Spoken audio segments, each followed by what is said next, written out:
Well, there, and hello, friends, and welcome to another edition, to another season, rather, of TXN Sports World NFL Friday. I am your host, Anthony Florio, joined as always by good old MF Michael Fletcher and Michael Bullock. Gentlemen, another NFL season is here, and let's not waste any time. Let's talk about what happened 24 hours ago, last night, the game that started it all off, as it was the Kansas City Chiefs opening up defense of their Super Bowl championship at home at Arrowhead Stadium, hosting the Detroit Lions. And when all was said and done, the Detroit Lions went into Arrowhead and stole it, defeating the Kansas City Chiefs 21-20, winning in Arrowhead for only the second time in franchise history. The only other time they did before last night was all the way back in 1988 when they defeated the Kansas City Chiefs by a score of 7-6. So let's break down the numbers for the winning team, the Detroit Lions. Jared Goff was 22 of 35 for 253 yards and a touchdown, no interceptions. Montgomery had a rushing touchdown, 74 yards rushing and a touchdown. And it was Amon-Ra St. Brown who had the receiving touchdown for the Lions, 6 catches, 71 yards. Josh Reynolds led it with 80 yards on 4 catches. Defense did not record any sacks, but Branch had an interception for Detroit.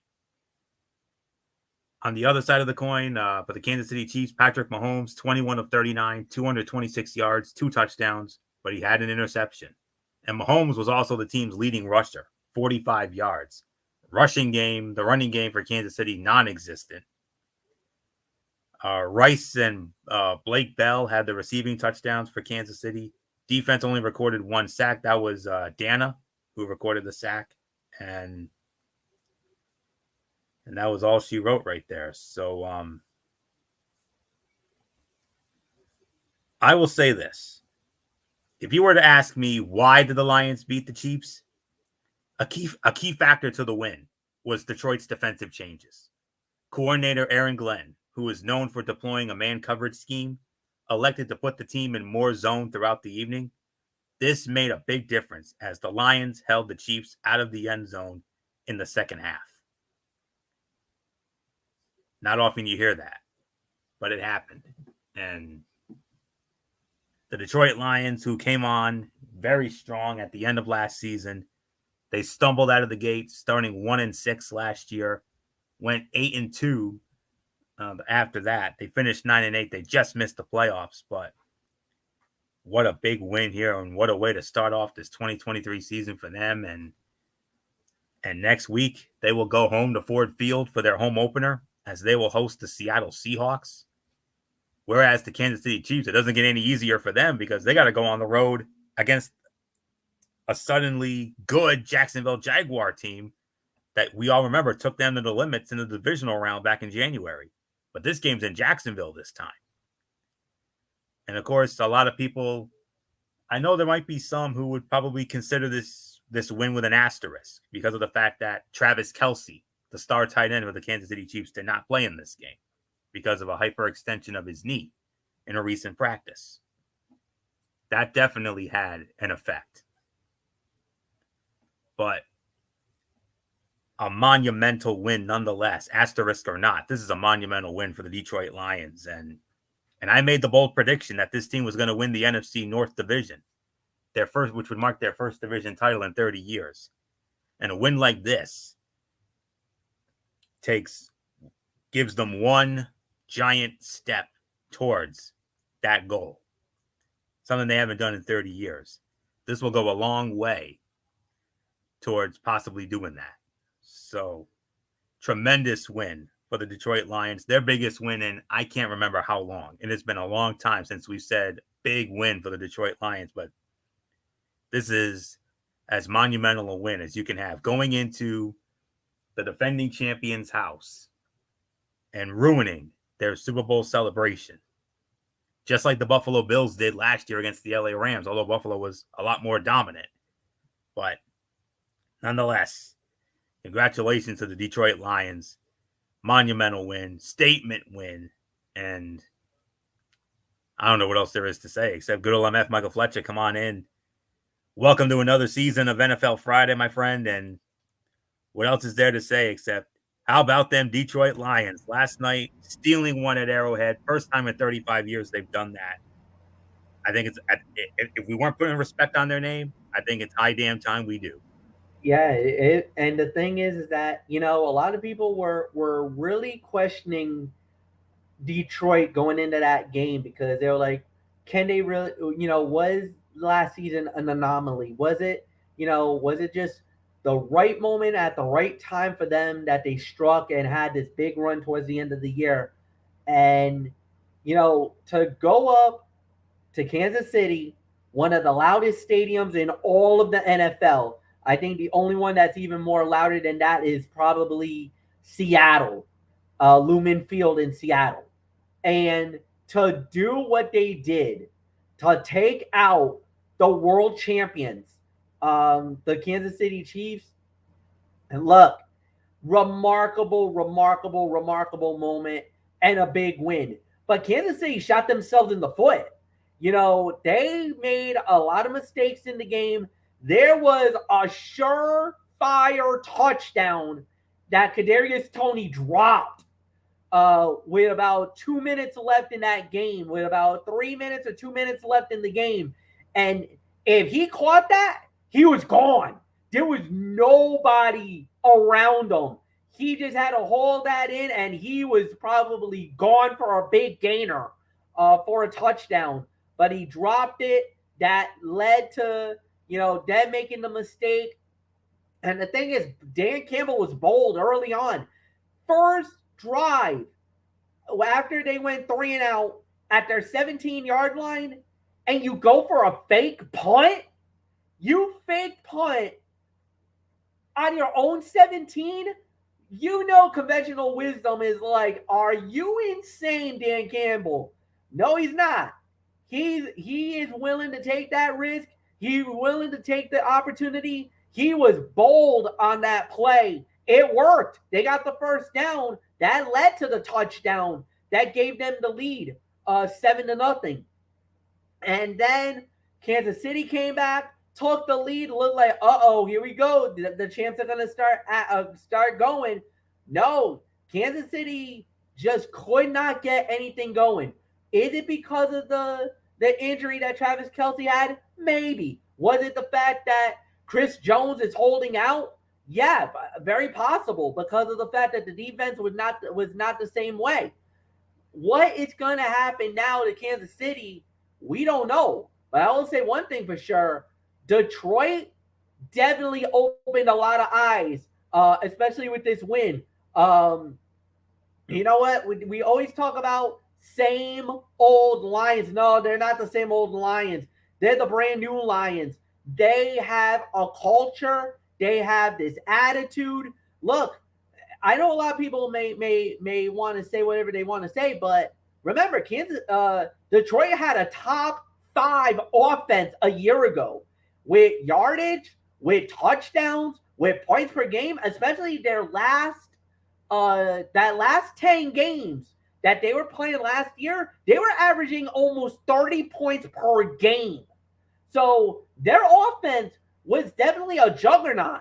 It's just their defense was a major league liability. Now their defense did well last night. They held in check. If they play like this throughout the year, look out. This might be a dangerous team in the NFC North. And as a matter of fact, you could evenly say, Anthony, your prediction may come true. Detroit could win this division. If they play like they played last night, they definitely now have a shot at the NFC North. I know a lot of people may be snickering saying, oh, yeah, right, it's only one game, relax. No. The thing is that Dan Campbell and this crew, they joke about the gnawing of the kneecaps and all this other stuff. No, they are gritty. They are blue collar. They are like the city of Detroit. Hardworking, blue collar, hard as nails, nose into the freaking grindstone, and they work. They They persevere and they do what they need to do. Motor City's got some belief because they got some dogs in the yard now, and that is the Detroit Lions. Mad respect to them. My boy Evan Foxy from the Pat McAfee Show, like I said, wearing his Lions shirt, saying that this was the biggest win for Detroit in a long time. And, Pat McAfee and the boys were like, hey, it was only one win. But for Detroit, this was their win. This was their Super Bowl yesterday, and they won it. No regrets, no hate. I'm clapping it up for Detroit. Well done, boys. Now can you parlay this into something more special next week? We'll find out. Michael Bullock, it's yours, man. Detroit is in the building, man. Put some respect on their name. Yeah, I mean, I think it's highly time that we put some respect into their name, because what they did, I know, like you said, some people are saying, they only won because Travis Kelce didn't play. No, I mean, Dan Campbell was so bold on some of those plays there, and he was showing, hey, we want to show that we're here and we're ready to compete, and we're ready to, in the case of their division, we're ready to overthrow the Green Bay Packers, because they finished strong last season and it carried over into this first game. And yeah, you can say, like I said, with the injury to Travis Kelce and maybe some mistakes too on the part of the Chiefs, but man, this was a big win, a statement win to open up the season. And like you said, Fletch, can they carry it over not only into this next game for them, but can they also build it as some kind of momentum to maybe a potential division title? We'll wait and see. And here's another thing, guys. Jared Goff is now 2 for 2 against Patrick Mahomes. And the other victory that he had against him was back when Jared Goff was with the LA Rams, and what was probably one of the, if not the most highest scoring game in NFL history. I mean that was just utterly insane. But man, like I said, not only did the offense step up, but the defense, they made the plays they had to make. So, yeah, a statement win for the Lions, and I think Kansas City is going to be fine. I mean, it's just one loss, and it's only one game into the season. We'll see what happens come next week for them. So there's really nothing more to say, except now it's time to move on to previewing the remainder of our Week 1 games. All right, and for those of you who may be new to this show, what we always do here on NFL Friday, we go down each game of each week, and we preview the games and we give our score predictions and the whole nine. So, of course, when we dive on in, it's very simply, the storyline to watch, a bold prediction, a stat to know, a new feature this year called Matchup X Factor, what to know for fantasy, the betting nugget for all you gamblers out there, and the percentage, the FPI percentage, and of course our final score and who we think will win. So with all that, gentlemen, let's dive on into the first game of week number 1, an NFC South divisional matchup, as it will feature the Carolina Panthers squaring off against the Atlanta Falcons from Mercedes-Benz Stadium in Atlanta, Georgia. This game will be over on Fox. And on the call for that game will be Chris Myers, Robert Smith, and Jennifer Hale. And the spread favors the Atlanta Falcons. Atlanta opening up as a 3.5-point favorite. The series history favors the Atlanta Falcons 35-21. Last year, both teams split, and both teams split in their respective homes. So in Atlanta last year, Atlanta defeated Carolina 37-34 in sudden death overtime in one of the games of the year last year. So with that, gentlemen, here we go. Let's dive on in. Storyline to watch. Number 1 overall pick, Bryce Young, makes his first start for the Panthers, and Bijan Robinson, the number 8 pick, will play in his first game for the Falcons. How Young handles Atlanta's new-look defensive scheme led by a revamped pass rush and defensive coordinator Ryan Nielsen, and how the Falcons use Robinson in their position-agnostic offense could be the 2 keys to who wins on Sunday. Bold prediction, Young will pass for more than 300 yards with 3 touchdowns and no picks in his first start. He has played in Mercedes-Benz Stadium before. His first college start was there in 2021 when he threw 4 touchdown passes for Alabama. And he'll be facing a Falcon defense that ranked 25th, giving up 3,942 yards against the pass a year ago. The stat to know, the last quarterback drafted first overall who won their first NFL start was David Carr for the Houston Texans all the way back in 2002. Such quarterbacks have gone 0-13-1 since. Matchup X Factor. Panthers defensive tackle Derek Brown and the Carolina run defense. The Panthers are the underdogs here, and their best chance of pulling the upset is to stop the Falcons from getting going on the ground and forcing Desmond Ridder to put the ball in the air.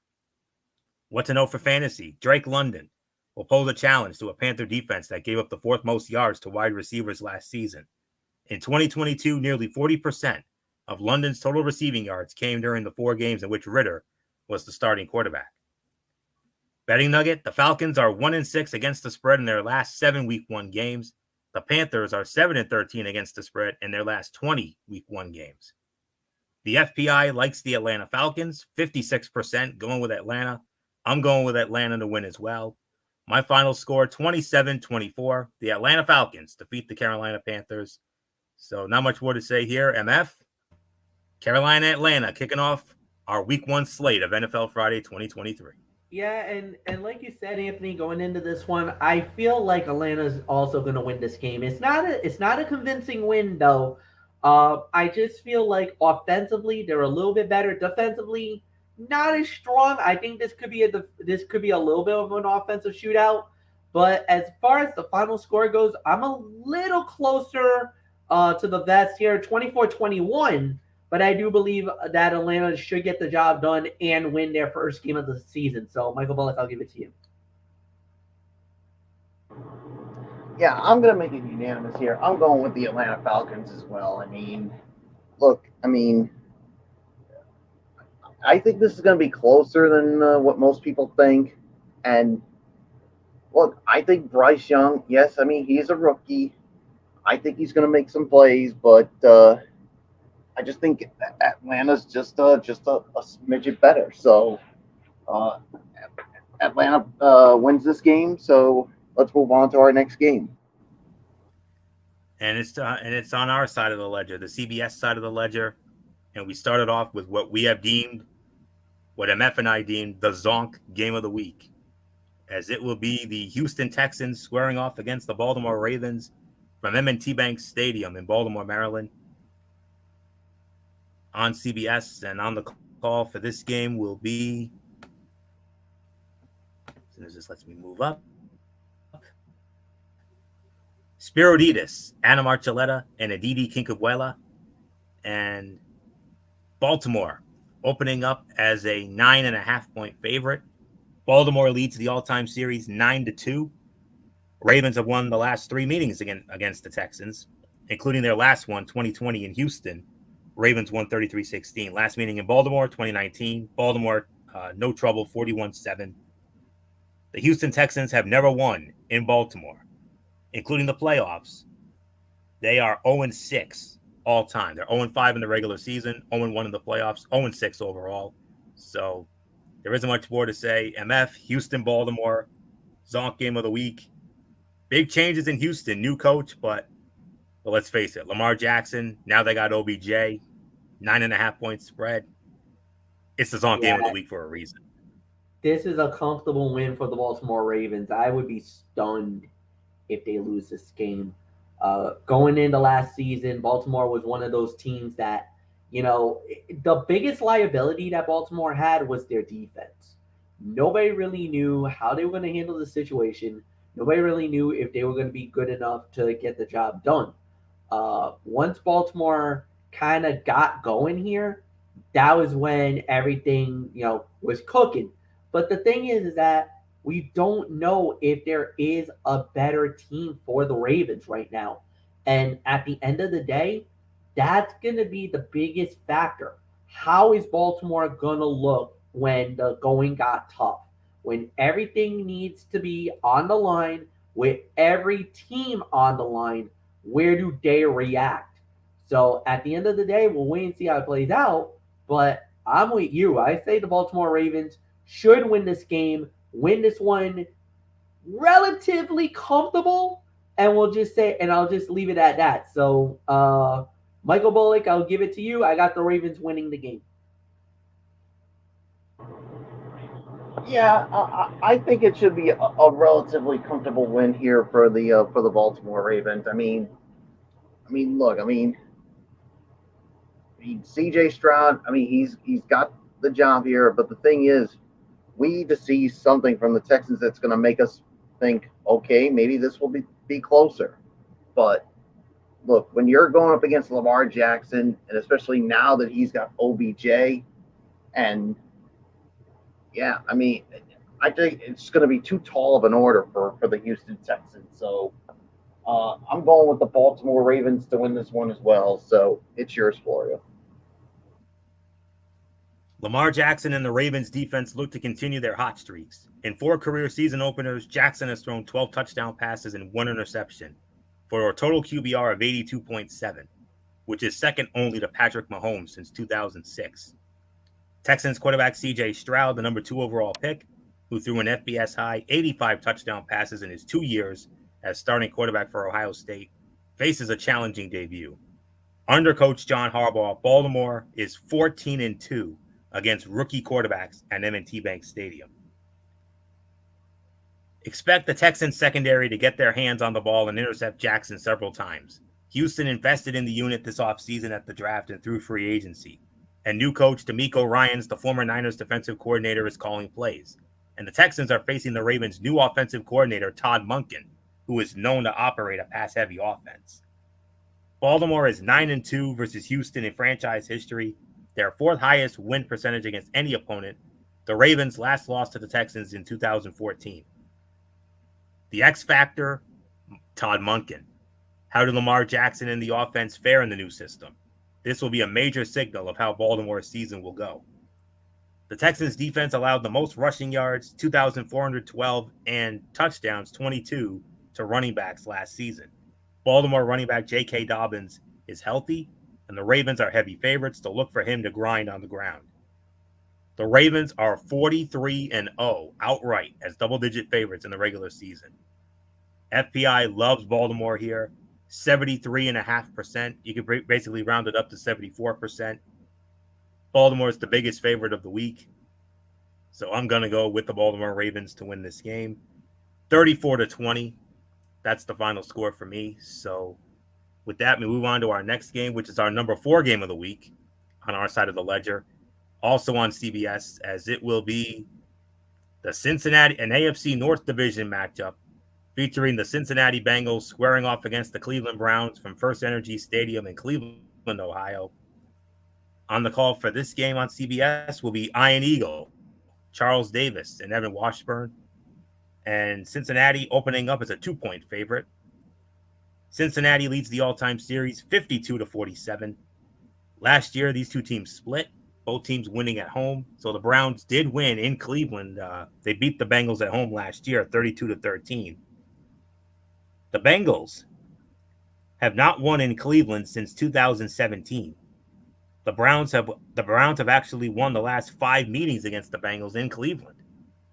So something most certainly has to give here. So, Michael Bullock, as I started with you here, Cincinnati, 2 years ago they went to the Super Bowl. Last year they went to the AFC Championship game. But they've lost their last 5 meetings in Cleveland. So, question here, Can Cincinnati finally get over the hump and finally get out of Cleveland with a win for the first time in 6 years? Yeah, I mean, Cleveland's not been good to Cincinnati the last 5 times, and but for Cincinnati, I mean, the thing is, they have this chip on their shoulder. I mean, of course, like you said, 2 years ago losing in the Super Bowl, and then last year losing in the AFC Championship game. Um, and they are going to have Joe Burrow, so I think Cincinnati fans can rest easy here. So we'll see how it all plays out. I mean, and for Deshaun Watson, this is going to be his first full season as the starter for the Cleveland Browns. And if he could be that Deshaun Watson that he was when he was in Houston, who knows? Maybe Cleveland could definitely be an improving team. So, but I think this is where the losing streak ends for them in Cleveland. I got the Cincinnati Bengals winning this one, but I think it's gonna be a really close one. So, uh, Cincinnati wins. It's yours, Florio.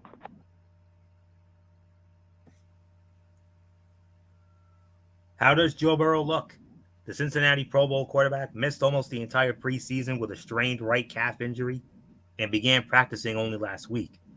All Pro Browns pass rusher Myles Garrett destroyed the Bengals offense in Cleveland last year with 1.5 sacks and 4 quarterback hits. And he'll be aiming to exploit any Burrow rustiness this time around as well. The Bengals will remain winless at Cleveland. The Browns have won 5 straight home games versus the Bengals, which is tied for the longest home winning streak by either team in the history of this rivalry. Burrow is still working his way back from injury, and the defense is incorporating 2 new safeties, Dax Hill and Nick Scott. Couple those factors with an improved Cleveland defense and the addition of receiver Elijah Moore for quarterback Deshaun Watson, and it equals another rivalry win for the Browns. No player has posted a higher pass rush win rate against a single opponent than Myles Garrett against the Cincinnati Bengals since 2017, 31%. He has recorded 11 sacks in 9 games over that span, and Cleveland is 7-2 in those games. The X factor is Bengals offensive tackle Orlando Brown Jr.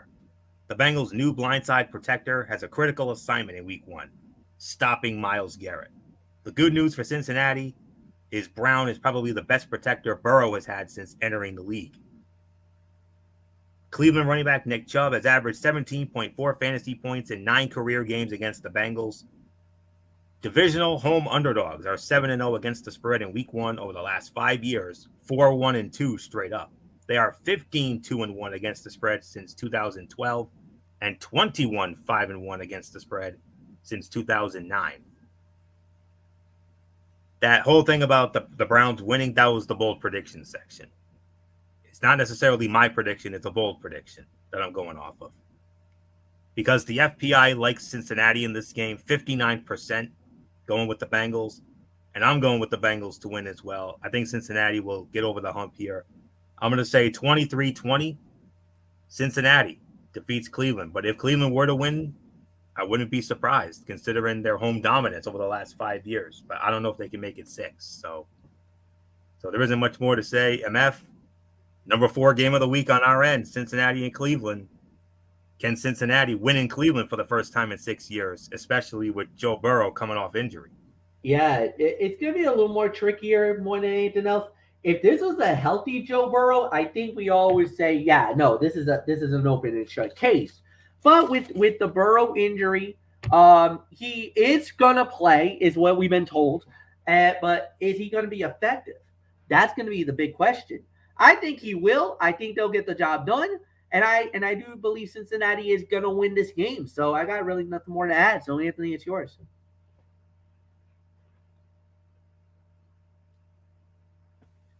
All righty. So with that, we move on to our next matchup. And, of course, in the old traditional days, this is a game that you would normally would have on CBS. But, no, not this time.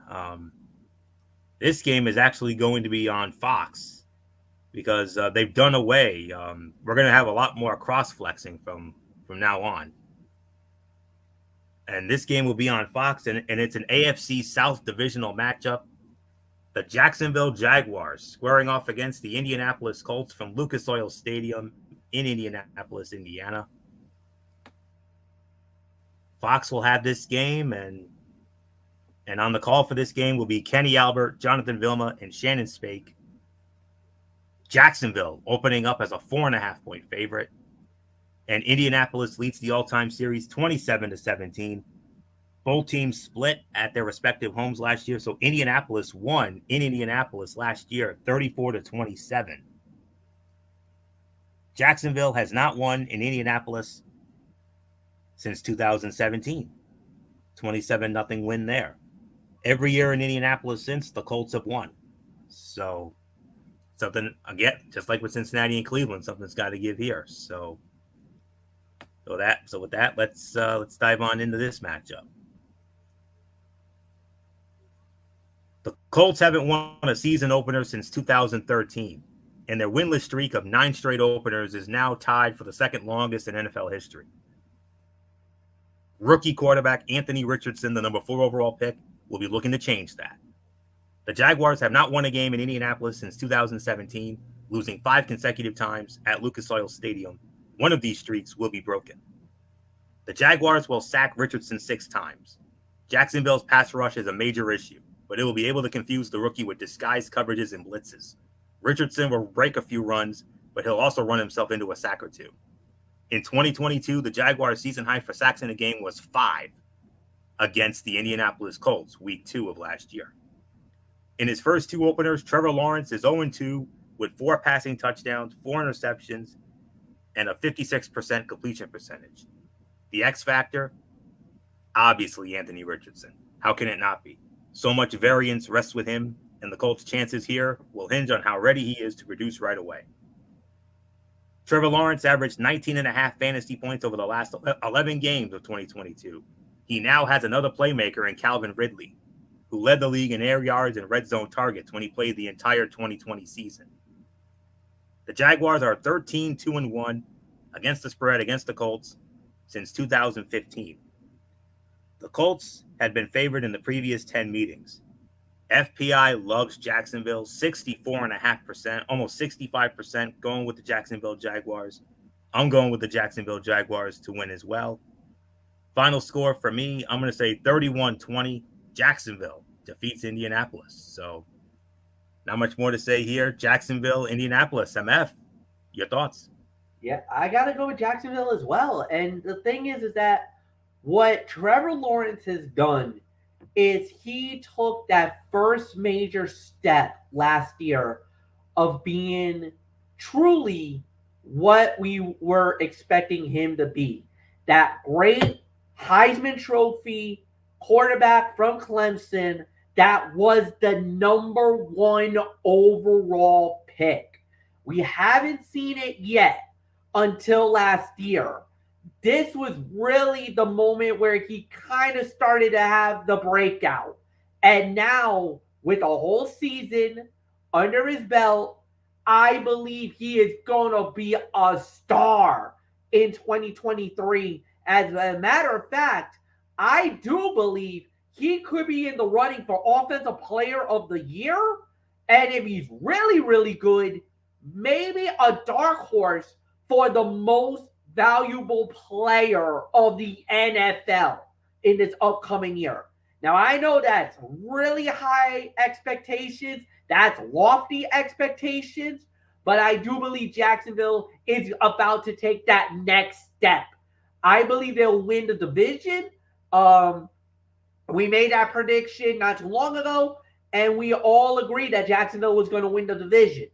I believe they're going to become a major player in the AFC this year. So that's why I think Jacksonville will win. So I really got nothing more to add. Michael Bullock, it is all yours.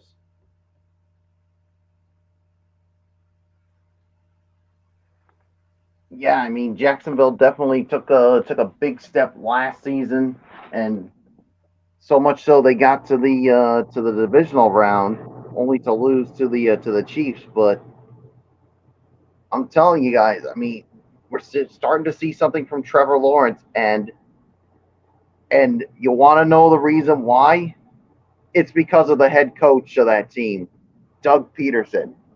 Because remember what Doug Peterson did in Philadelphia, even though it pains me to have to bring it up.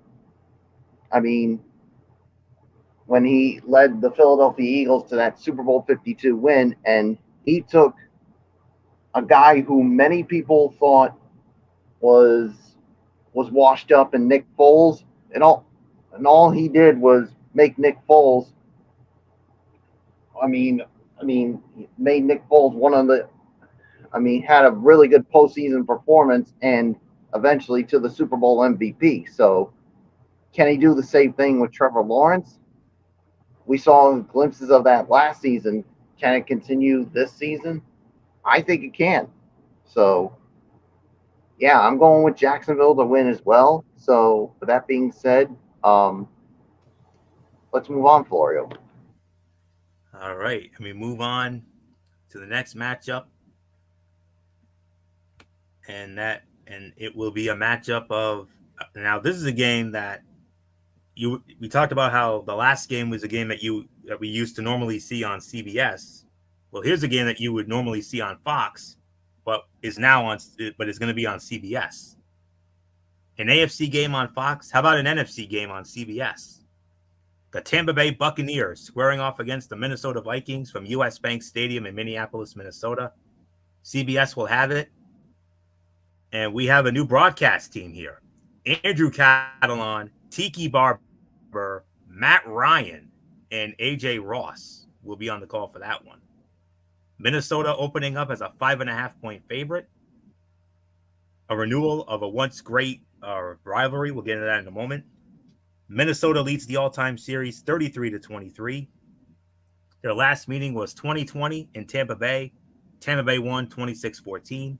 Last meeting in Minnesota, 2017. Minnesota winning 34-17. And Tampa Bay's last win in Minnesota was back in 2012. 36-17 was the final there. So not much more to say. MF, we started with you, Tampa Bay, Minnesota. A renewal of a once great rivalry in the old NFC Norris. Yeah, absolutely, and it's going to be an interesting matchup to say the very least. Look, I get where this is coming from, and I get why a lot of people are believing that this is going to be an interesting matchup. Lo and behold, with everything that went down just a season ago, I kind of feel like, look, it's not going to be the most easiest matchup. And I get where a lot of people is like, well, what is life going to be like for Tampa Bay now? Because of the fact that Tampa, as you may know, no longer has Tom Brady. They no longer have Gronk. They lost a lot of their weapons. And now you're going up against the Minnesota Vikings that, other than maybe, and they're going through a transition. No more Adam Thielen. No more Devontae Cook because they're both gone. What is that going to be? What is that going to look like? It's going to be not the most spectacular game. It could downright be somewhat ugly, but I think Minnesota's going to win. I just feel like the Vikings are just they're going to get the job done. They got enough weapons, enough horses there that it is not going to be spectacular. It's not going to be the greatest victory in the world, but I do believe they'll have just enough to get by and get the win. So give me Minnesota to win it. Not a convincing performance, but a win nonetheless. And Michael Bullock, it's yours.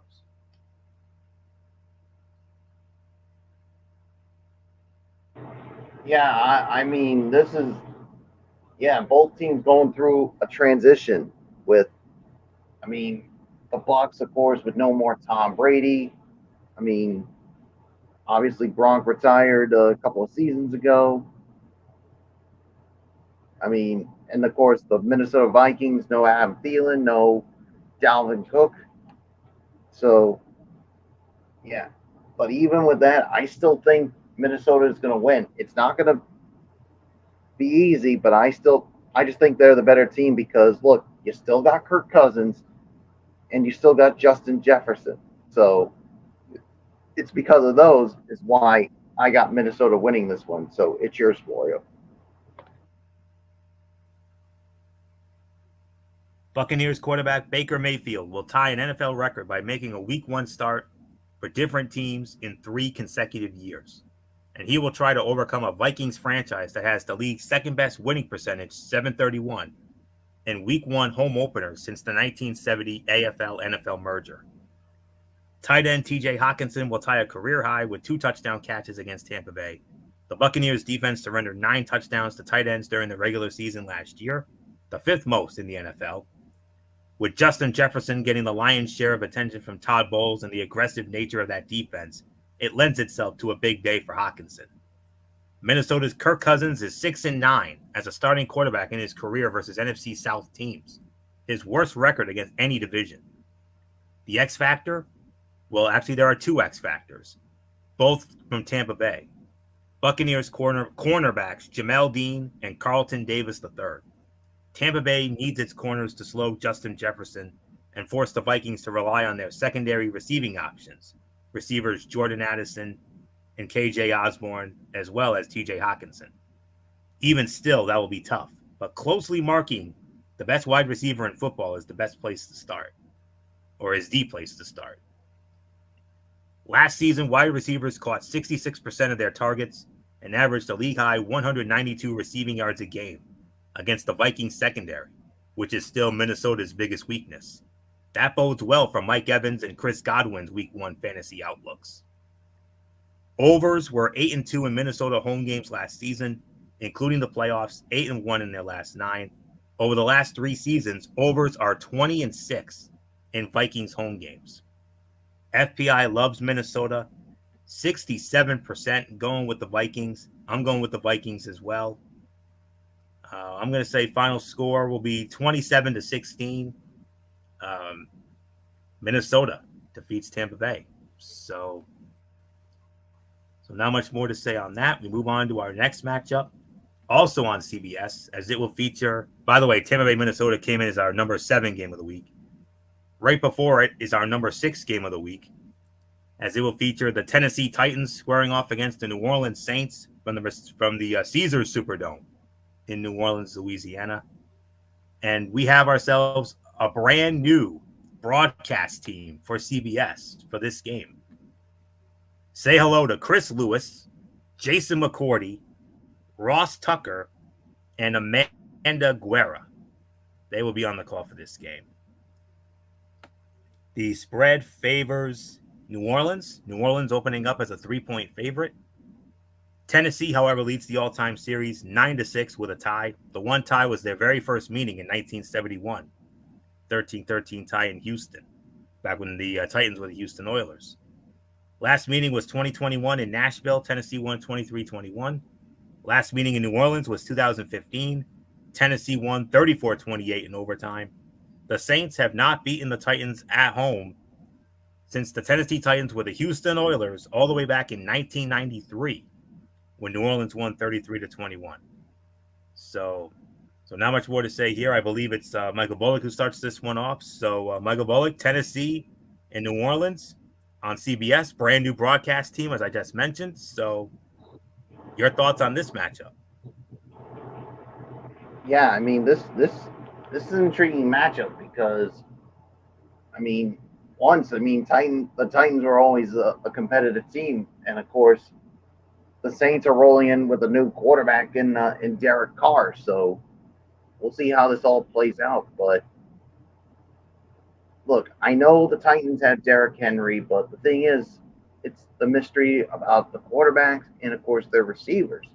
So I think because of that, I got to give the edge to the New Orleans Saints in this one. So I'm going to go with the Saints to win this game. So it's yours, Florio. One of the most important matchups will feature Saints left tackle and 2022 number 19 overall pick Trevor Penning protecting the blind side against the Titans pass rush. Henning's performance will likely dictate the success of new Saints quarterback Derek Carr and his ability to get the ball to his receivers. Derrick Henry will rush for 150 yards, and DeAndre Hopkins will have 100-plus receiving yards. Hopkins said he wanted to join the Titans because of Henry, whose presence will warrant single coverage on the outside for Hopkins. Henry has yet to face the Saints in his career. He was injured the last 2 times these teams played. But Hopkins has 23 catches for 250 yards and 2 touchdowns in 3 games against New Orleans. The Saints have won their last 4 season openers, the longest streak in franchise history. It's tied for the second longest active streak in the NFL. I think it might be tied for the longest because Kansas City had an eight straight streak, but that was snapped last night by Detroit. The X factor, Saints receiver Michael Thomas. If Michael Thomas is anything like his old self, he'll combine with Chris Olave to make for a formidable receiving duo. Since 2013, DeAndre Hopkins ranks first in receptions, second in receiving yards, and fourth in receiving touchdowns. He averaged almost 17 fantasy points a game last season. Tennessee is 1-4 against the spread in Week 1 under their coach Mike Vrabel, 0-3 against the spread over the last 3 seasons. The only cover came in the lone instance it has been an underdog in Week 1, 2019 at Cleveland. Slight favorite goes to New Orleans. FPI slightly likes them, 53% going with New Orleans. I'm going with New Orleans to win this one as well. I'm going to say final score here. I'm going to go for an unusual score. I'm going to say 21-18.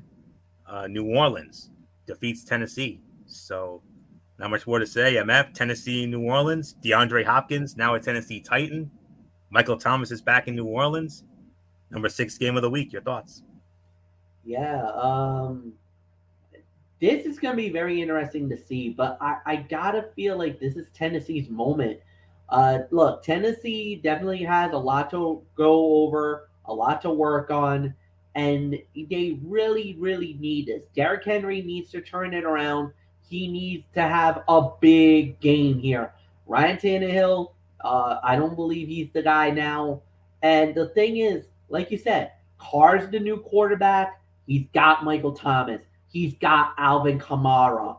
He's got, a good enough defense. And the one thing that I think New Orleans was looking for and was thinking is we needed a quarterback. They went out and got Carr.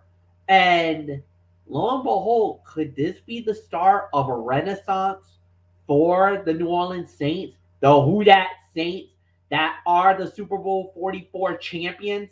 Could that be what they needed? Another great quarterback, just like Drew Brees was for all those years?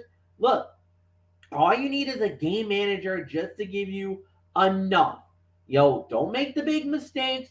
Don't throw the football recklessly. If Michael Thomas can stay healthy, if Alvin Kamara can stay healthy, if that defense starts to play like they played a few years ago, maybe we got to sell something special cooking in the kitchen. I think New Orleans will do it. They get the win. And I got nothing more to say, Anthony. It's yours. All right, gentlemen. We have 2 early games left, 1:00 games that is, and we move on to, and both of these games will be seen over on Fox, by the way.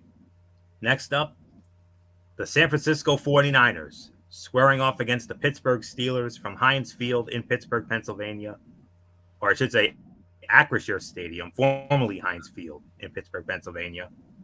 Fox will have it. Joe Davis, Daryl Moose Johnston, Pam Oliver on the call. San Francisco opening up as a 2-point favorite. San Francisco leads the all-time series between these two legendary franchises. San Francisco leads it 12-10. Last meeting was 2019 in San Francisco. 49ers won 24-20. Last meeting in Pittsburgh, 2015. Pittsburgh won going away 43-18. The 49ers last win in Pittsburgh, you got to go all the way back to 1996 when they defeated Pittsburgh 25-15 at the old Three Rivers Stadium in Pittsburgh. So with all that being said, Okay, so I believe this one goes to me now, so I'll start it off. So here we go. Just give me one moment. Whoa. Okay. All right, here we go. It's in here. All right, I got it. While Kenny Pickett and Brock Purdy were selected 242 picks apart in the 2022 NFL Draft, each entered this season as the incumbent starting quarterback for their organizations, and each entered Sunday's game with something to prove. For Pickett, it's showing that he can continue the momentum from the end of last season and orchestrate a more explosive offense. For Purdy, it's proving that last year was not a fluke and that he's recovered from his offseason UCL repair surgery on his right elbow.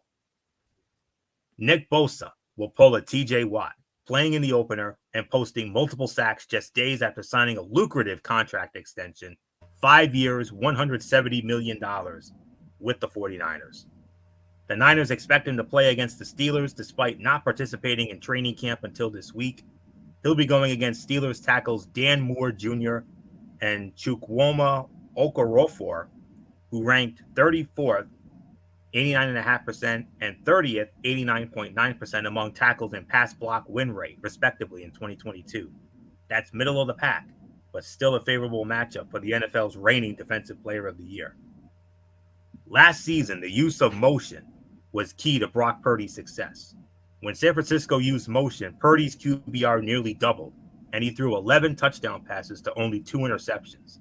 That should be put to the test as the Steelers' defense led the NFL in opponent touchdown to interception ratio on plays with motion. X factor, Steelers edge rusher TJ Watt. One sneaky weakness for the 49ers is their offensive line besides Trent Williams. Watt can make Purdy's return to action dicey in a flash. The 49ers have one of the toughest run defenses in the league. They allowed the fewest rushing yards, 1,014, to running backs last season. Pittsburgh is 3-0 against the spread in its last 3 Week 1 games. San Francisco is 0-3 against the spread in Week 1 during that span. FPI likes San Francisco in this one, 56% going with the Niners. I'm going with the 49ers to win as well. My final score, 26-23, San Francisco defeats Pittsburgh. Not much more to say. MF, a battle of two of the most successful franchises of all time, San Francisco and Pittsburgh, the big early game on Fox. Your thoughts? Yeah, this is going to be a great one. This is going to be an amazing game, no doubt about it. I've heard a lot of people talk about how the 49ers is a Super Bowl caliber team.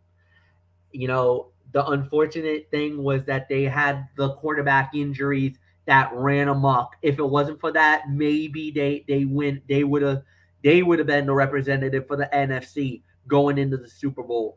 You know, because of the fact that you got an elite running back in Christian McCaffrey.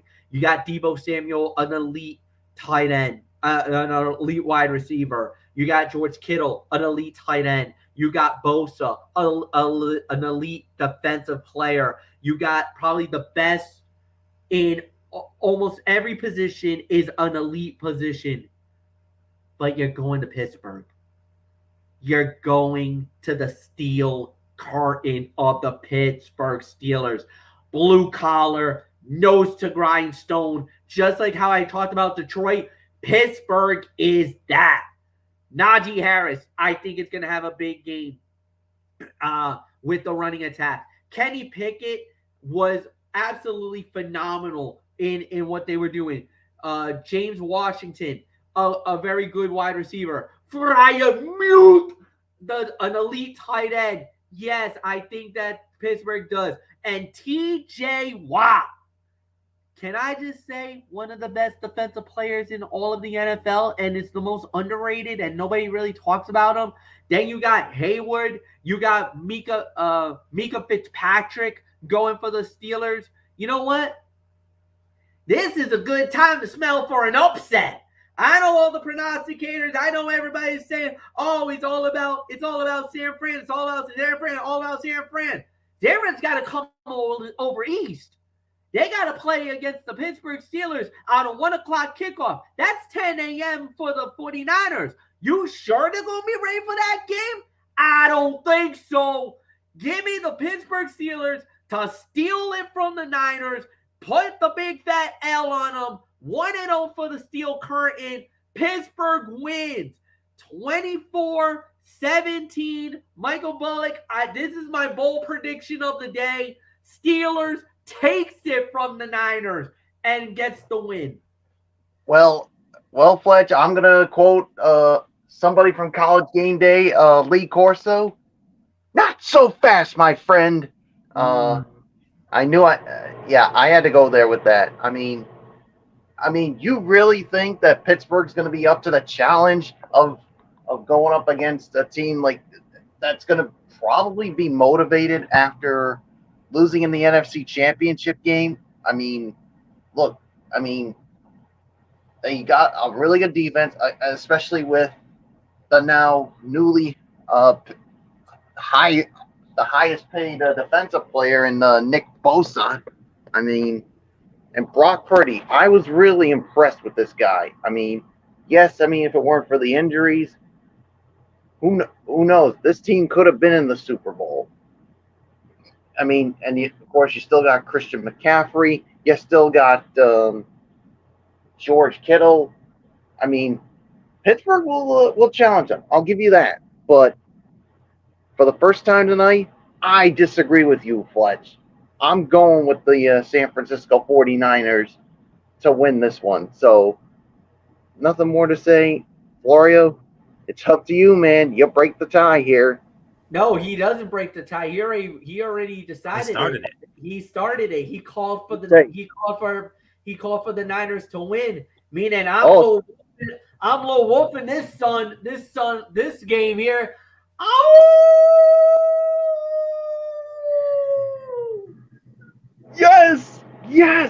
Yes, and it's only fitting for the first episode of TXN Sports World NFL Friday that we get that. Absolutely. So with that, we have one early game left, gentlemen. One 1:00 game left, and it's also going to be on Fox, and it's a renewal of an old NFC East division rivalry from back in the day. The Arizona Cardinals squaring off against the Washington Commanders from FedEx Field in Landover, Maryland. And on the call for this game will be Adam Amin, Mark Schlereth, and Christina Pink. And the spread favors Washington. Washington opening up as a 7-point favorite. Washington leads the all-time series 76-47 with 2 ties. Their last meeting was 2020. I do apologize. We have a pop-up video here.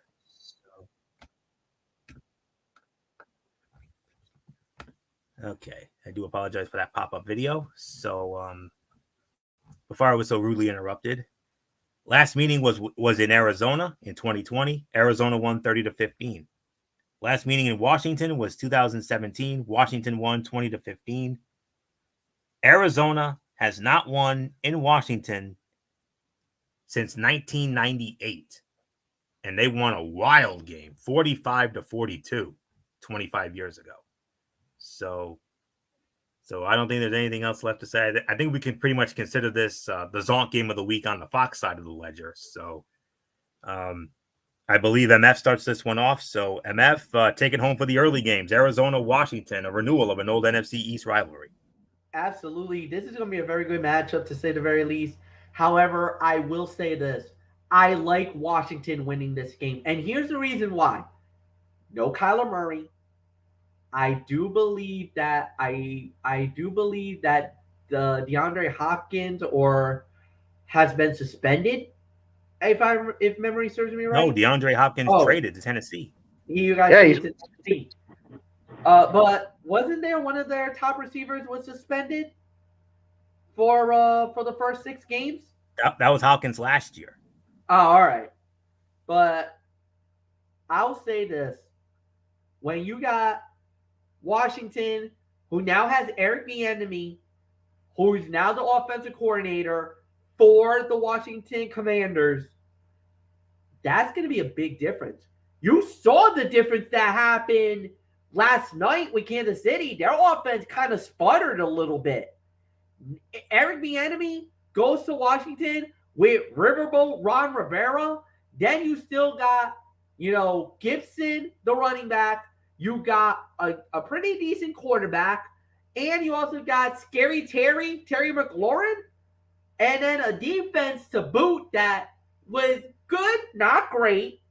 And you don't have a really good quarterback, not really that much offensive firepower, and your only prayer is maybe a defense that is suspect. Washington wins, and they're gonna win this one. So yeah, I think the Commanders gets the job done to win the game. There's really nothing more for me to say. So Michael Bullock, I got Washington. What says you? Well, what says me is that I agree with you, Fletch, on everything you just said. So I am going with the Washington Commanders to win this one as well. So it's yours, Florio. Yes, indeed. Washington's defensive line is anchored by Pro Bowl tackles Jonathan Allen and Daron Payne, who combined for 19 sacks last season. This group will face a Cardinals offensive line with an inexperienced center in Hajalte Froholt, who has 4 career starts and includes 3 new starters. If the Cardinals want any chance to win this game, they'll have to somehow control this front, and do so with an inexperienced quarterback, regardless of whether it's Joshua Dobbs or Clayton Tune. James Conner will finish with 100 yards and a touchdown in his 2023 debut, capping a day in which he has 20 carries and 5 catches. All offseason, the message from the Cardinals was that they were going to commit to the run this season, and we'll see it right away. The Commanders haven't lost a home game to the Cardinals since 1998, winning 8 straight. Cardinals offensive tackle Paris Johnson Jr. is the X factor. If the Cardinals have a chance against the Commanders, they're going to have to protect their quarterback from a strong Washington pass rush. They can't do that without good play from Johnson in his NFL debut. The Cardinals' worst defensive season came in 2003 with 452 points allowed in 16 games, but this could be worse. For fantasy managers who stream quarterbacks and tight ends, the Cardinals' defense is an ideal target.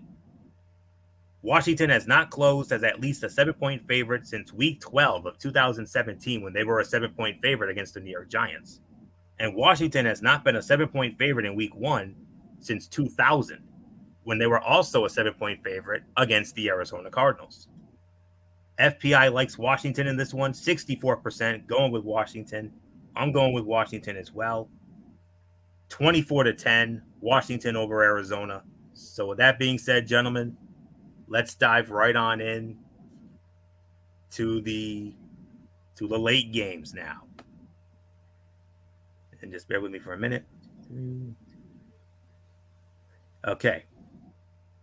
It's late game time, and we started off with what will be America's Game of the Week on Fox, the latest chapter in the oldest and greatest rivalry in NFL history. The Green Bay Packers squaring off against the Chicago Bears, Soldier Field in Chicago, on Fox, 4:25 kickoff time. The A-Team, Kevin Burkhardt, Greg Olsen, Aaron Andrews, Tom Rinaldi, they'll be there. Green Bay leads the all-time series 104-94 with 6 ties. And it's been a one-sided rivalry. The Green Bay Packers have won the last 8 meetings. Green Bay's won 8 in a row against Chicago. Chicago has not beaten Green Bay since 2018, also in Chicago. 24-17 was the final when Chicago won in 18. But Green Bay has swept this series each of the last 4 years. And by the way, now that I mention it here, Chicago opening up as a 1.5-point favorite. So I believe Michael Bullock gets to start this one off. So Bullock, here we go. Green Bay and Chicago, the latest chapter of the oldest and greatest rivalry in NFL history. Green Bay's won the last 8 meetings in a row against Chicago. But now for Green Bay, it's Jordan Love's game now as they now begin life after Aaron Rodgers. Yes, this is the first game for Green Bay in the life after Aaron Rodgers and Jordan Love. He's got the keys to the offense now, and in the first game he's going to be part of this long-standing rivalry. So is he going to be up for the challenge? We'll just have to wait and see. But for the Chicago Bears with Justin Fields, can he improve upon last season? We'll have to wait and see. But it's a tough call for me, but I'm going to go with the Chicago Bears to win this one. I mean, it's going to be close, but I just think I really need to see something out of Jordan Love to convince me that they're going to win this one. But Chicago wins. It's yours, Florio. With Jordan Love replacing Aaron Rodgers. Aaron Rodgers was 26-5 against Chicago since 2008, including the playoffs. With Jordan Love replacing Aaron Rodgers at quarterback, Green Bay looks to extend its win streak to 9 straight over its NFC North foe. Both teams underwent major construction this offseason. And while the quarterback position was the biggest change for Green Bay, the supporting cast around third-year Bears quarterback Justin Fields, as well as 6 new starters on defense, looks vastly different than the one Chicago fielded during last season's 3-win finish. The Bears led the NFL in rushing yards per game last season, and only 6 teams allowed more rushing yards per game than the Packers. But the Packers will hold the Bears under 100 yards rushing thanks in part to a younger defensive front and a concerted effort by defensive coordinator Joe Barry to start faster this year. The Packers' Matt LaFleur is 8-0 in his head coaching career versus the Chicago Bears. He is 1 win shy of tying the longest winning streak against a single opponent to begin a Packers coaching career in the Super Bowl era. Former coach Mike McCarthy opened with 9 straight wins against the Detroit Lions. The X factor? Packers tight end Luke Musgrave. Whether it's Musgrave or receivers Romeo Doubs and Jaden Reed, Green Bay is going to need a second pass catcher to emerge alongside second-year receiver Christian Watson. Justin Fields has a new receiver to target in DJ Moore, who has averaged 5 yards after the catch per reception over the last 5 seasons. Fields is 8-16-1 against the spread in his career, the second worst record among quarterbacks to start at least 25 games in the Super Bowl era. Only Colt McCoy was worse. Fields is 4-8-1 against the spread at home. Slight favorite for Chicago in the FPI, only 51.5%. You can almost basically round it up to 52%. But I'm going to take a chance here, and I'm going to go with the Green Bay Packers to win this game. I'm going to say 24-17, Green Bay beats Chicago, but I would not at all be surprised if Chicago were to win this game. Very tough one to call, but nonetheless, I'm going to go with Green Bay. If I'm wrong, I'm wrong, whatever. So, very tough to call. So MF, Green Bay, and Chicago. How does Green Bay adjust to life after Aaron Rodgers now? I think they're going to adjust very well because if you've been watching the preseason, Dave looked really good. Jordan Love looked very good. He looked very sharp. I think he's done very well. Obviously, there's so much uncertainty about Justin Fields. This is a make or break for him.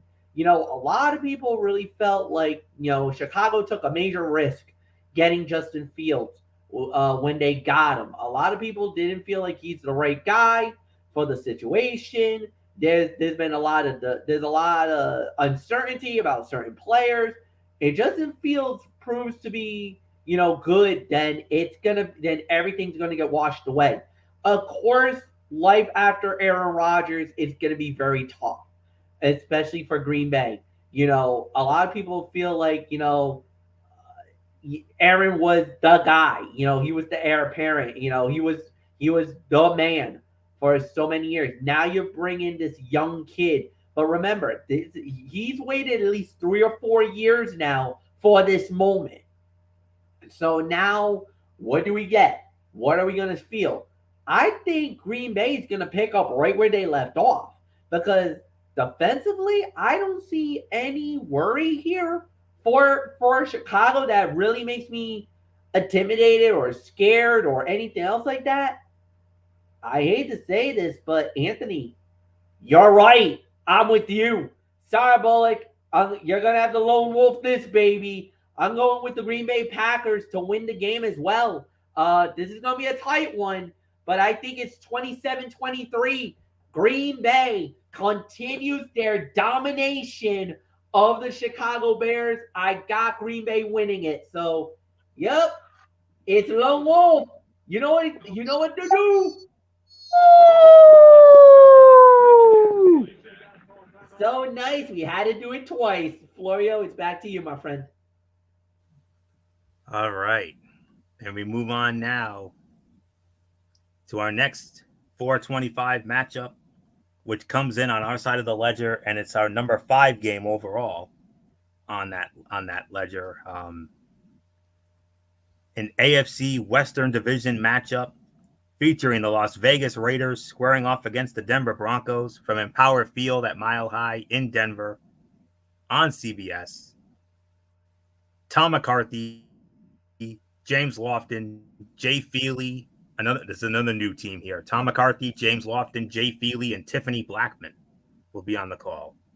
And the spread, another pop-up video here. So bear with me for a minute.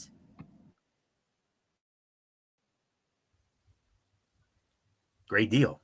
All right. Okay. Let's see. Denver opening up as a 3-point favorite. But Las Vegas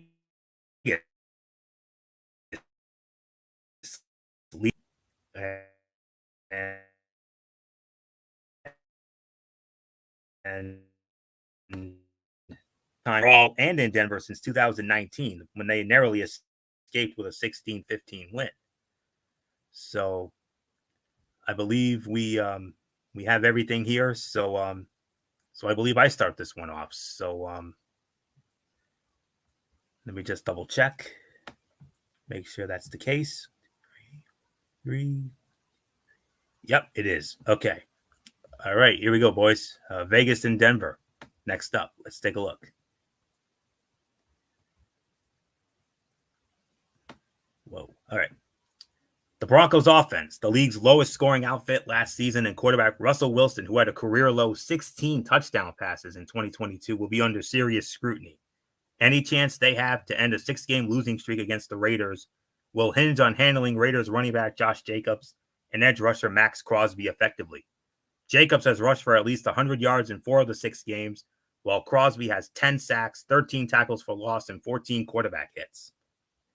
Jacobs, despite missing all of training camp and the exhibition season in a contract stalemate, will have more than 100 yards from scrimmage.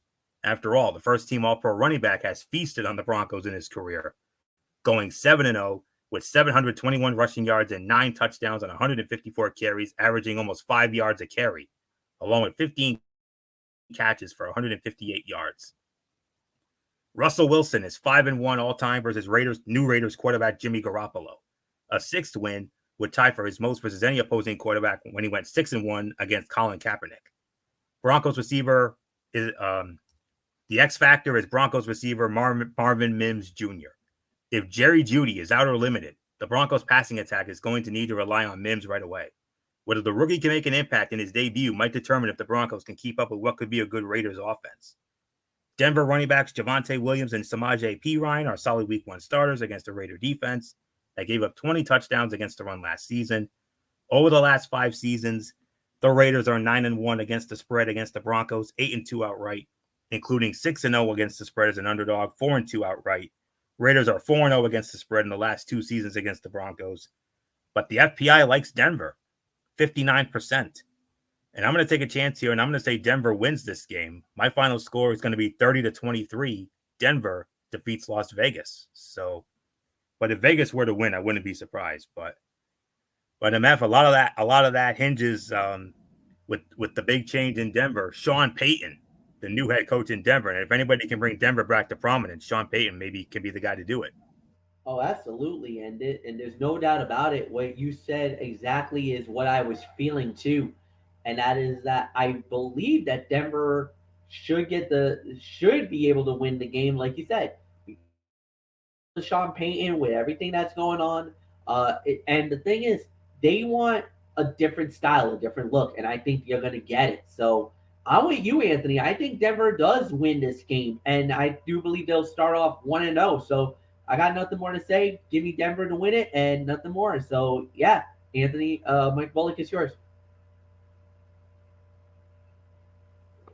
Yeah, I'm going to make it unanimous here. I'm going with Denver as well. I think Sean Payton could be the guy that brings them back to the promised land, and I think he can work things out with Russell Wilson. So we'll see what happens. So, but either way, I got Denver winning it. So let's move on to the next game. All right, in these next two games, we're going to have a lot of fun with these next two games. Next up, when it comes to our side of the ledger on CBS, it's our number 2 game of the week. Here we go. Good old MF's Miami Dolphins squaring off against the Los Angeles Chargers from SoFi Stadium in Inglewood, California. Kevin Harlan, Trent Green, Melanie Collins will be on the call. And the spread favors, keep right-clicking all the time, the Chargers. Chargers opening up as a 3-point favorite. Miami leads the all-time series 17-15. The Chargers won. Their last meeting was last season in LA. Chargers won 23-17. Dolphins' last win at the Chargers was 2017, a 19-17 win. MF, it's only fitting that you lead off on your team, the Miami Dolphins. A lot to be made about Tua Tagovailoa, his health and all that.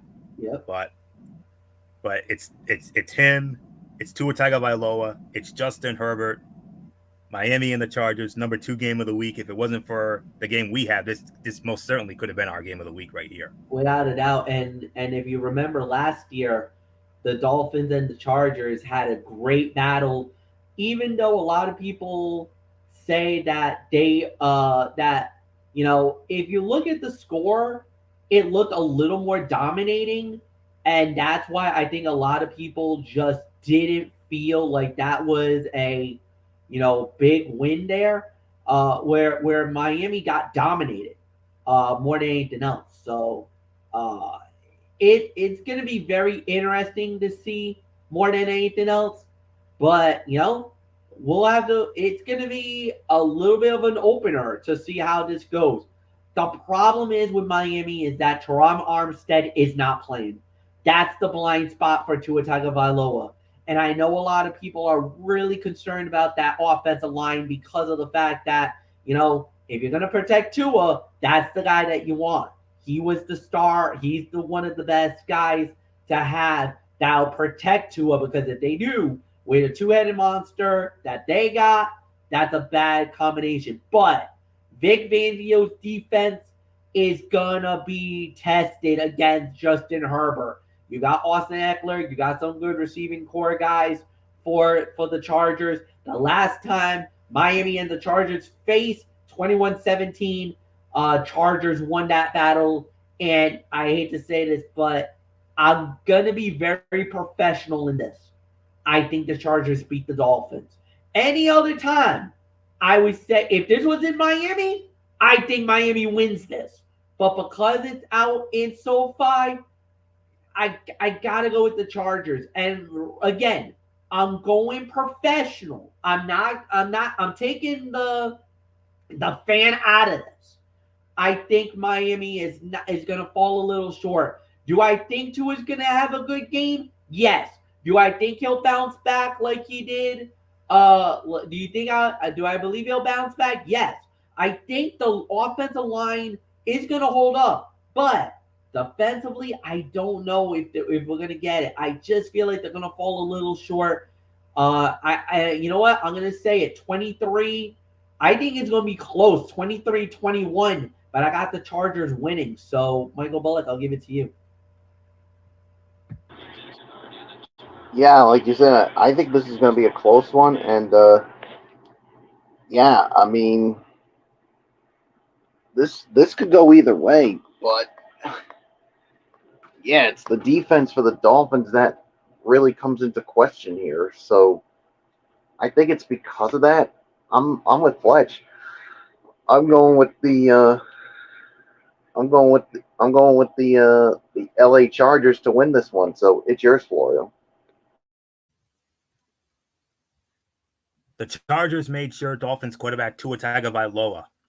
Oh, and another jolt here. All right, hang on. Okay.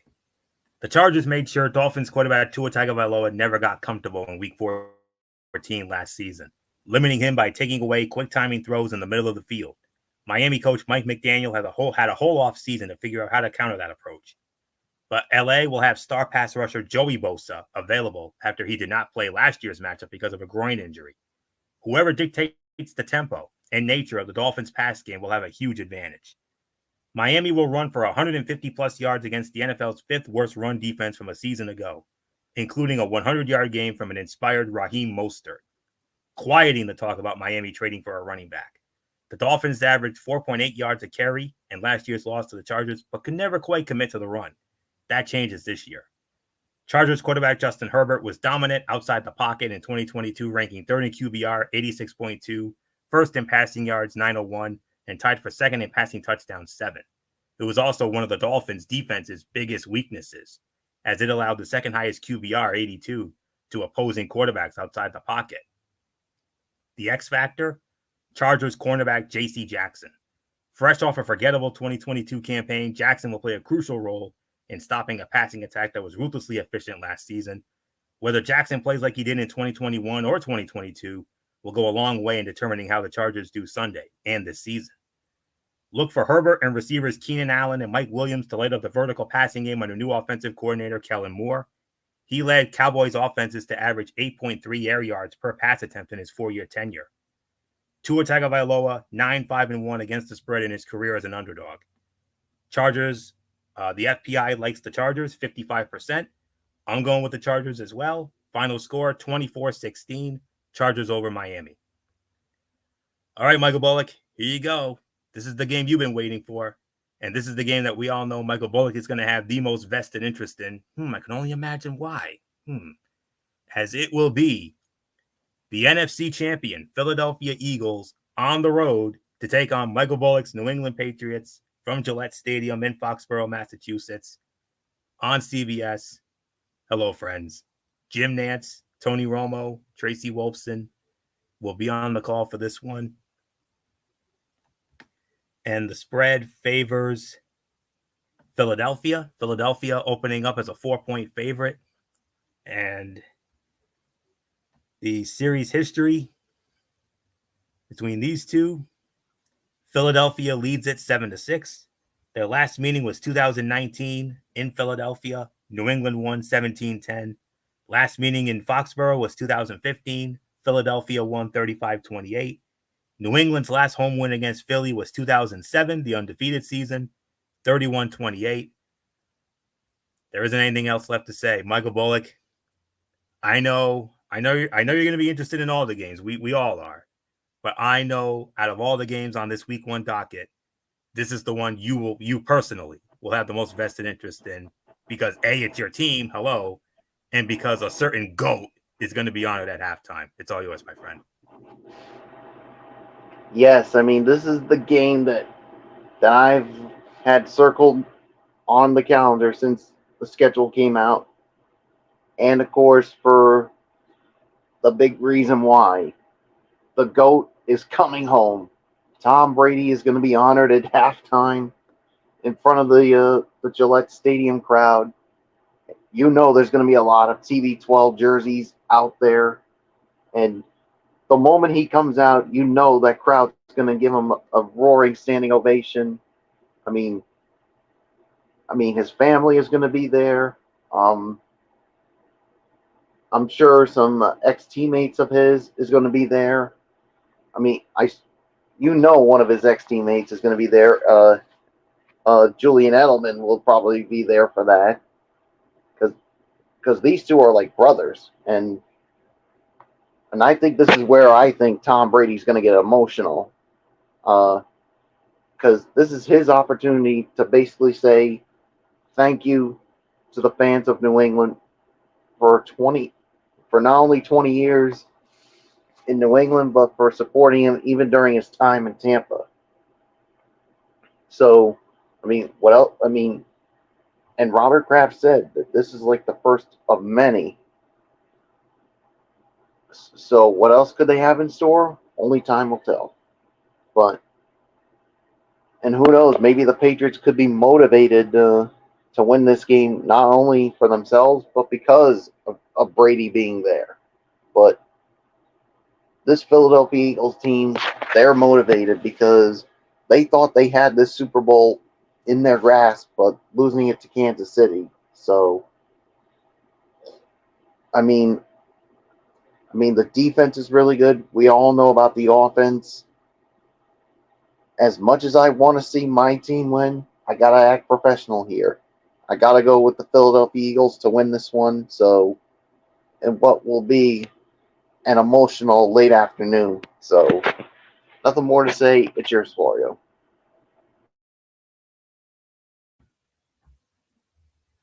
Forgot to mention this is our the number 3 game of the week on our side of the ledger.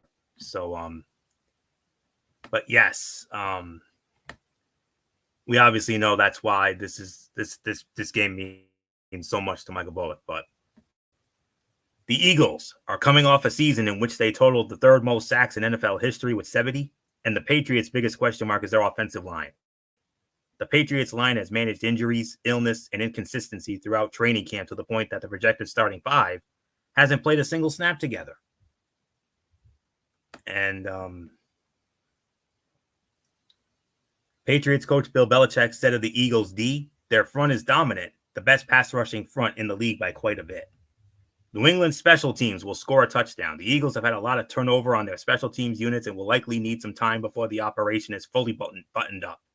One carryover from last season is punter Aaron Siposs, who had a costly errant kick in Super Bowl 57 against the Chiefs.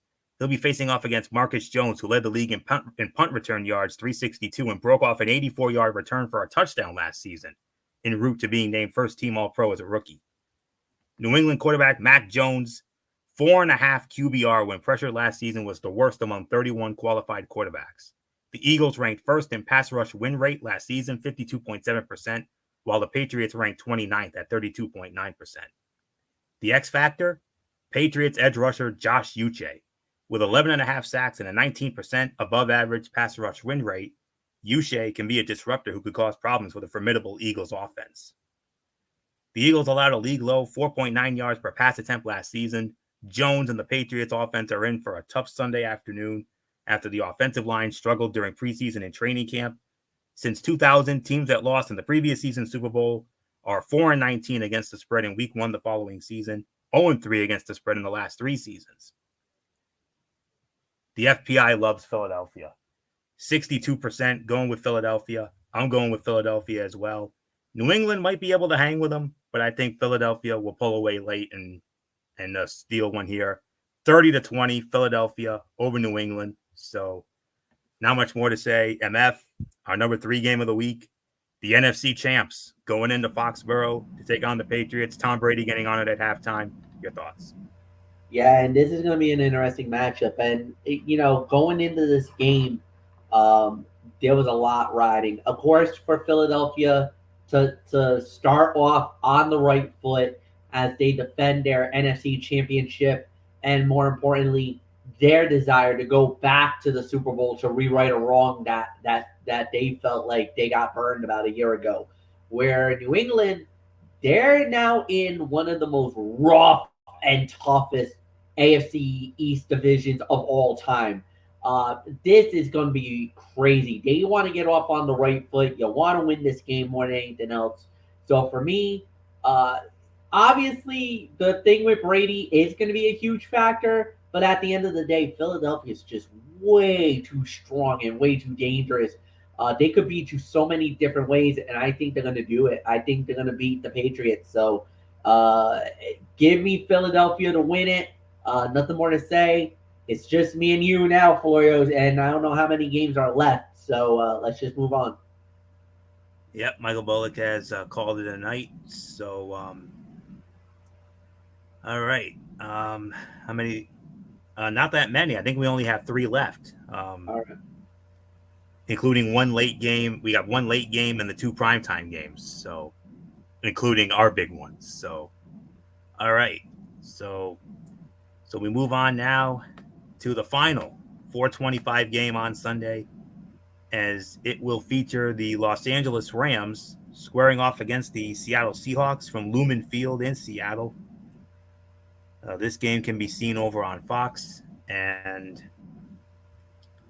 on that call will be Kevin Kugler, Mark Sanchez, and Laura Oakman. And the spread favors Seattle. Seattle opening up as a 4.5-point favorite. Seattle leads the all-time series 27-22. Seattle won both meetings last year, including in Seattle, 1916 overtime win. The Rams' last win in Seattle was 2021. That was a 26-17 final. But MF, with the Rams in Seattle, the big headline when it comes to this one, no Cooper Kupp for the LA Rams. That is massive. And it is, and that's going to cost them the game. I'm sorry, I got the Seattle Seahawks as the winner. I just feel like this game is going to be one of those type of situations where everything was going good. Maybe you give them at least a little bit of a glimmer of a hope. After that happens, there's no hope now. I just don't see Seattle losing this. They're at home, no Cooper Kupp. That was your offensive lifeline that you had. Who do you rely on? Who do you go? And then on top of that, when you got Geno Smith and what he did last year, I just believe this is gonna be one of those big wins. So there's nothing more to say. So for me, I think it is all about Seattle here. Seahawks wins. Anthony, it's yours. And also, MF, the opener marks Bobby Wagner's return to Seattle after after a season with the LA Rams. The Seahawks brought back the future Hall of Fame linebacker as part of an overhaul to their front seven after finishing 30th in run defense last season. The Rams were tied for 27th in rushing last year and won't have star receiver Cooper Kupp, which will allow Seattle to focus more attention on stopping the run. Rams running back Cam Akers will continue where he left off against Seattle to end the 2022 season with another 100-yard rushing game, even with the emphasis the Seahawks put on improving against the run. Akers will become the 5th Rams player to record 4 consecutive games with 100 or more rushing yards over the last 30 seasons. The Seahawks' 4 straight wins in season openers is the longest streak in franchise history and is tied for the 2nd longest active streak in the NFL. The X factor, Rams receivers Tutu Atwell and or Puka Nacua.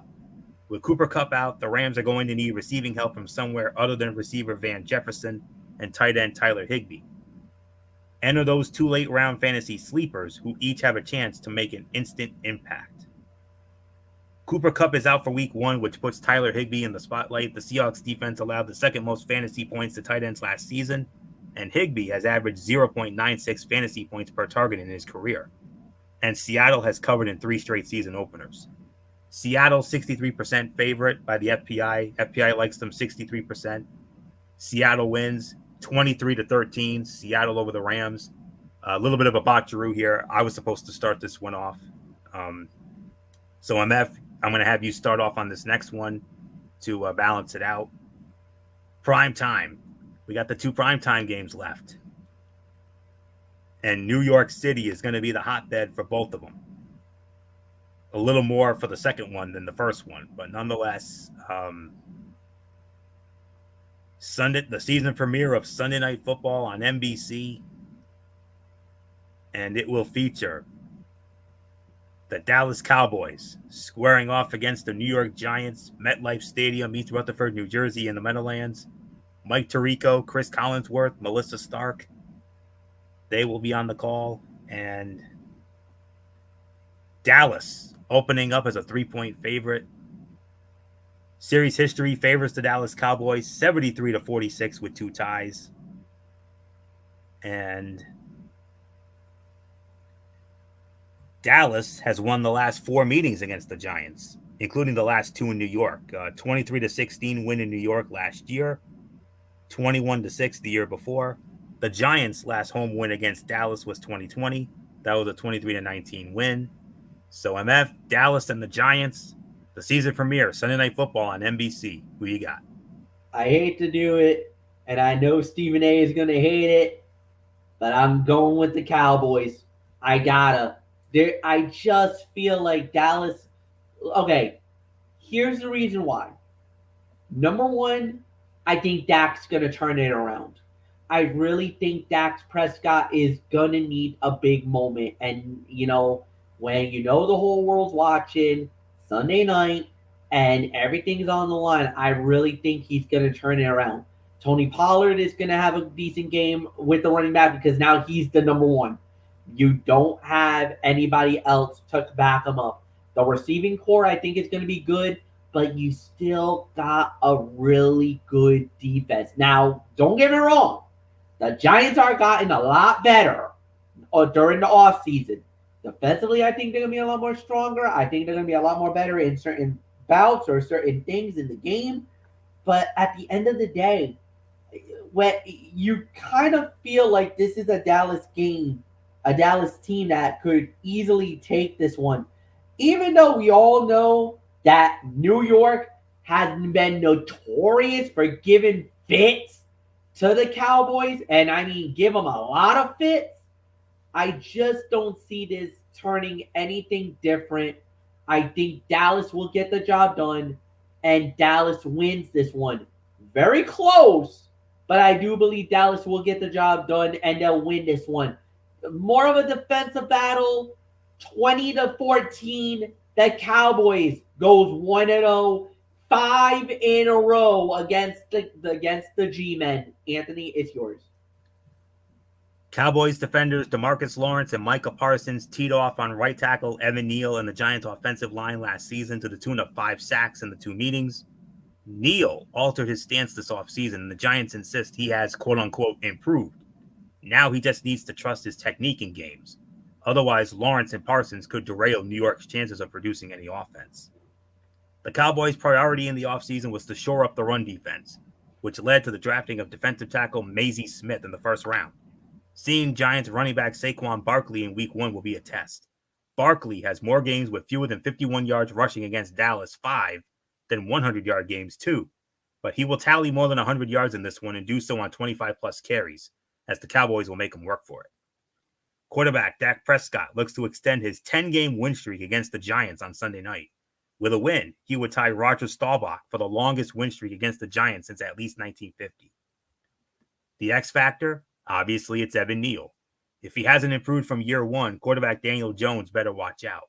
But if we're about to witness a year 2 leap, that could pay major dividends for the Giants' offense. Since 2014, Cowboys receiver Brandon Cooks is one of 7 players in the league with 8,500-plus receiving yards and 45-plus receiving touchdowns. The Giants were 13-4 against the spread last season, 14-5 against the spread, including playoffs, the best mark in the NFL. They were 10-2 against the spread as underdogs and 3-1 against the spread as home underdogs, 2-1-1 straight up. FPI likes Dallas in this one, 55% going with Dallas. I'm going with Dallas as well. I think they pull away late. 31-17, Dallas over the Giants. And MF, it's main event time. We've been waiting all show for this one. The first Tony and Mikey special, the first Tony Mikey of the week. And what a way to start it off.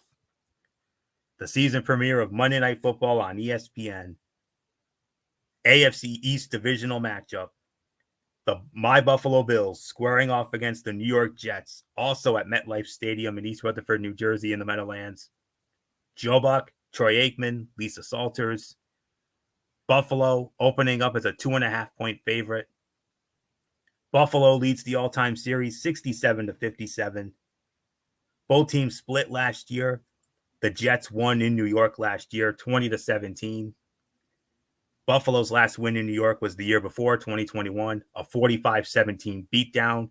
That came a week after they got embarrassed by Jacksonville. So there isn't anything left to say except it's main event time. Here we go. The Jets have gone 8 straight games against the Bills without scoring more than 20 points. Enter Aaron Rodgers, their new offensive catalyst. He will be tested by a defense that allowed only 5.7 yards per dropback last season, 6th in the NFL. Whichever defense finishes the game with more sacks will win. For both teams in this big AFC East matchup, the offensive line is an area of weakness, and they will be tested in significant ways against two strong defensive fronts. The team that protects its quarterback better will come out with the early advantage in the division race. Buffalo quarterback Josh Allen is 3-1 with 7 passing touchdowns, 3 rushing touchdowns, and 4 interceptions in season openers as a starter. He will become the first Bills quarterback to start 5 straight openers since their GOAT, Jim Kelly, when he started 11 straight from 1986 to 1996. The X Factor, Jets offensive tackle Mekhi Becton. The fastest way for the Jets season to go south is via offensive line failures. Becton is a question mark at right tackle, having only played 1 game the last 2 seasons, but the 2020 first-round pick certainly has upside as well. Last season, Jets receiver Garrett Wilson caught 56.5% of his 147 targets for 1,103 receiving yards. Now he'll be catching passes from Aaron Rodgers, who sports a career 65.3% completion percentage. Rodgers is 6-1 against the spread and 5-1-1 outright as a regular season home underdog. He is 6-0 against the spread and 5-0-1 outright in the last 6 instances. The FPI likes Buffalo. 58% going with Buffalo. Of course, I'm going with Buffalo. 27-24. The Buffalo Bills defeat the New York Jets in the Meadowlands on Monday night. Would I be surprised if the Jets won? I wouldn't. I honestly wouldn't. But I still believe the Super Bowl window is open for this team. And I'm going into the season expecting another big season for us. So I do have doubts. I am nervous about this game, but at the end, I still have faith. That's all I have. I believe. If you didn't see that awesome video that the great Chris Berman put together, go out of your way to see it, Bills Mafia. It was awesome. And I posted it. I parked it right there, as I said. So 27-24, Buffalo beats the Jets. So there isn't much more to say. Good old MF Michael Fletcher. Our 29th season together. Would have been our 30th if it wasn't for that lost year of 2011 when you wanted to get that lead commentator feel back. But nonetheless, MF, here we go. Our first Tony Mikey special of 2023 right here. The AFC East is back. When we first started this whole thing, that was primarily our division. We did games. We always did games within that division until about 2006 when, we finally branched out and started doing other games, which I kind of feel maybe we should have done sooner. But I don't think there's anything else left to say. MF, whenever you're ready, come on in. And there's nothing left to say except the Phil Simms to my Jim Nance. Here we go again. Bills, Jets, the AFC East is back. What a way to start off our 29th season together.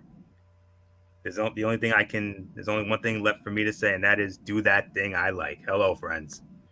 All right, here we go. Like you said, last season was a big one. This time, they're playing for keeps. Everybody's playing for keeps. This is going to be fun. Obviously, if you're the New York Jets, you got the most powerful offense that is unbelievable.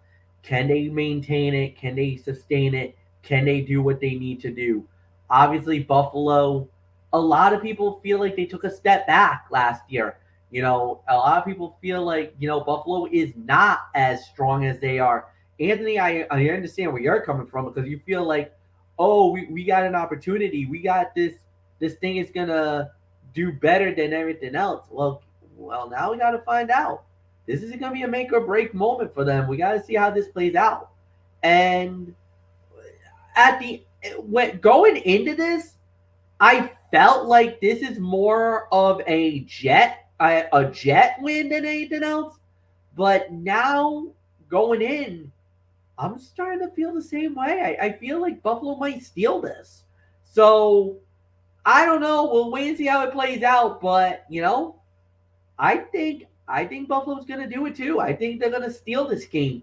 Not the most dominating performance, but I do believe they'll get the job done. So yeah, I'm with you. I believe it'll be Buffalo victory, and Anthony, I believe that's it. I believe let's wrap it up.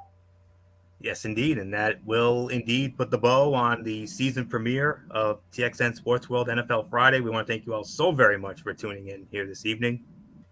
We'll be back with you again one more time. We got one more show to go. Tomorrow night, good old MF Michael Fletcher will host it. 10:30, I believe, right? Yes. Okay. 10:30 tomorrow night. MF will have it. Brace Fan 95, the Cerebral Smack Talk. Friday Night SmackDown and AEW Collision. By the way, Friday Night SmackDown, TD Garden, Boston. Hello. So, Boston always brings it. So, was tonight no exception, or was it a setback? You'll find out tomorrow night. And, of course, we also have AEW Collision from another prominent arena, the Q in Cleveland. So, we'll get into both of those tomorrow night. And then Monday night, we do it all again, ridiculously raw, right here on the Tone 25, Monday Night Raw. And, of course, I will have the results of the Impact Wrestling Victory Road special from Impact Plus. Wednesday Night Madness with MF, as we will have NXT and AEW Dynamite and a preview of the season premiere of Thursday Night Football on Amazon Prime Video, the Minnesota Vikings and the Philadelphia Eagles squaring off. And then Thursday night, we got week 3 of TXN Sports World College Football Thursday. And then next week, here on NFL Friday, week number 2, some of the matches we'll get, in addition to our recap of Vikings-Eagles, some of the notable games we'll be talking about next week: the Baltimore Ravens and the Cincinnati Bengals, the Seattle Seahawks and the Detroit Lions, the Kansas City Chiefs and the Jacksonville Jaguars, LA Chargers against the Tennessee Titans, San Francisco 49ers against the LA Rams, the New York Jets and the Dallas Cowboys, Buddy Bowl, the Miami Dolphins, and the Michael Fletcher's MF's Miami Dolphins, and Michael Bullock's New England Patriots in Foxborough next Sunday night. And we also have the Cleveland Browns against the Pittsburgh Steelers as well. So those are just some of the games to look forward to next week, next Friday night, and as we get into week 2 of NFL Friday. So that's it. So until tomorrow night, for the Cerebral Smack Talk over on MF's channel, Raceway 95, it's Anthony Florio here for good old MF Michael Fletcher. And in spirit, Michael Bullock. And of course, always and forever, the First Lady, Dee Dee Woodson. You know the routine, everybody. Thumbs up. Talk to you later. Yeah, throw it up Fortune 4 style. Bye for now, my friends. God bless. Be good to each other. Have a blessed Saturday. And until tomorrow night, for the Cerebral Smack Talk, you've been watching the season premiere of TXN Sports World NFL Friday right here on the Tone 25, here on YouTube and Streamio.com. For everybody who has been a part of this one, for now, Anthony Florio. So long, and bye, everybody. Bye.